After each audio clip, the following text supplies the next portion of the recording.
कलारस जनपद अध्यक्ष सुनीता जाटव के पति जितेंद्र जाटव के साथ हुई मारपीट की घटना ने क्षेत्र में हलचल मचा दी है।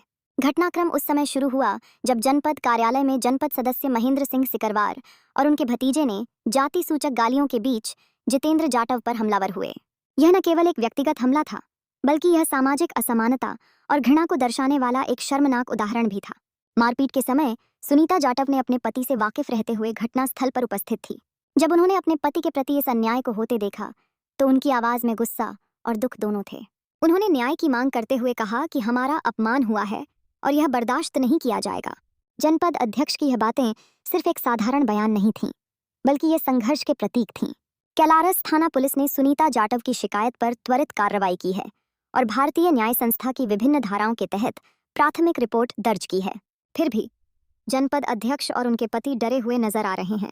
उनके चेहरे पर चिंता की लकीरें स्पष्ट हैं, क्योंकि उन्हें यह डर सता रहा है कि आरोपियों की गिरफ्तारी अभी तक नहीं हुई है।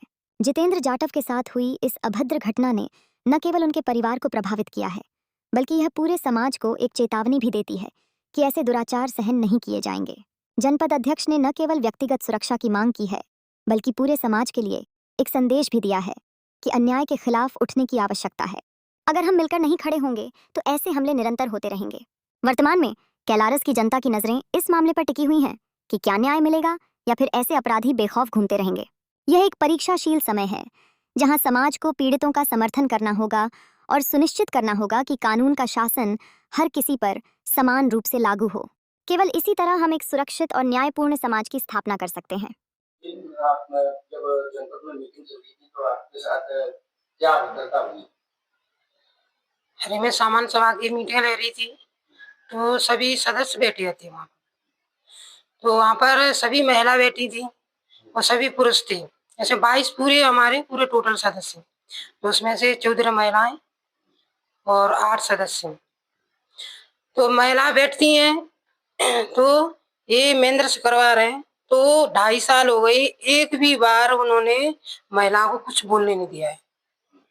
और पति उनके बैठते हैं तो पतियों को भगा दिया जाता है और कहता है कि मैं यहाँ पर मैं बोलूंगा वही लिखा जाएगा, मैं कहूँगा वही किया जाएगा। तो हमने बोलने की कोशिश की तो उसने रेस्ट छीन लिया और फिर हमने मीटिंग रपा दपा करके हम नीचे उतर के आ गए। नीचे आ गए थे तो नीचे मैं अपने चैम्बर में बैठी थी, सभी सदस्य थे, महिला थी और पुरुष सभी हम अंदर बैठे थे।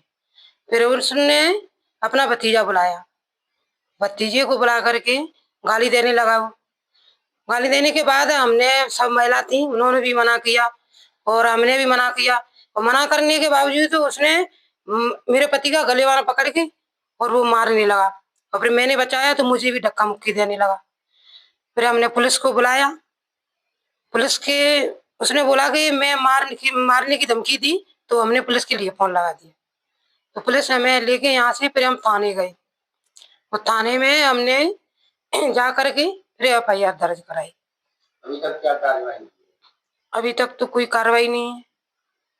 FIR दर्ज होने के बाद गिरफ्तारी होने का कुछ हुई है? अभी नहीं हुई है। अभी आगे आप क्या चाहती हैं, क्या होना चाहिए? मैं तो यही चाहती हूँ कि उसने किया है उसका दंड उसे मिलना चाहिए।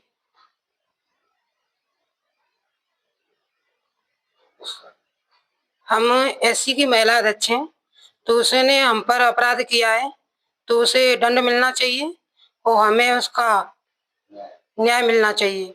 मैं तो बस इतना ही चाहती हूँ कि हमें न्याय मिले, हमें आत्मसम्मान की इतनी ठेस पहुँचेगी। तुम कहते हैं कि देश आजाद हो गया तो इसलिए हम पद पर बैठे हुए फिर भी हम सुरक्षित नहीं है।